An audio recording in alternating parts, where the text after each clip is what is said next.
สบายดีปีใหม่2025ปีใหม่ลาวเด้ออยู่ที่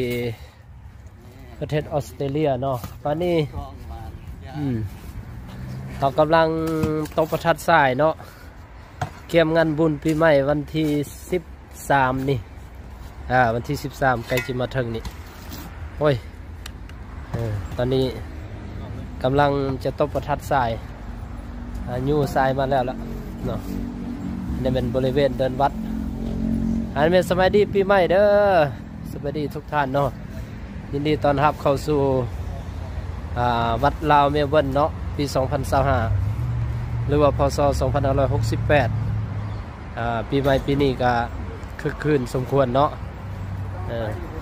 ตบประทัดสายเนาะ